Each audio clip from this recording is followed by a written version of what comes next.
గత ప్రభుత్వంలో ఎన్నో అరాచకాలు, దాడులు, ప్రజలను ముప్పు తిప్పలు పెట్టినటువంటి వైసీపీ ప్రభుత్వం 2024లో అధికారం కోల్పోవడంతో వైసీపీ కార్యకర్తలను విచక్షణ రహితంగా బిహేవ్ చేసేలాగా ప్రేరేపిస్తున్నారు.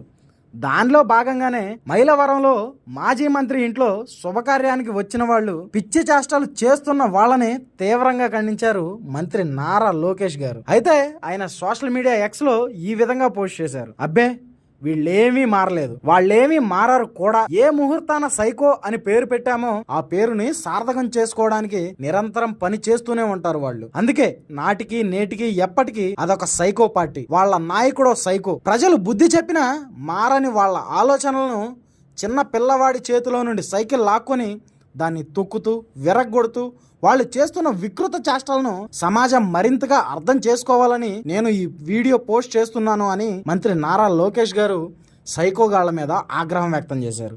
ఇప్పుడు ఈ వీడియో సోషల్ మీడియాలో వైరల్గా మారింది. మరి ఈ సైకోగాళ్ల మీద మీ అభిప్రాయం ఏంటి?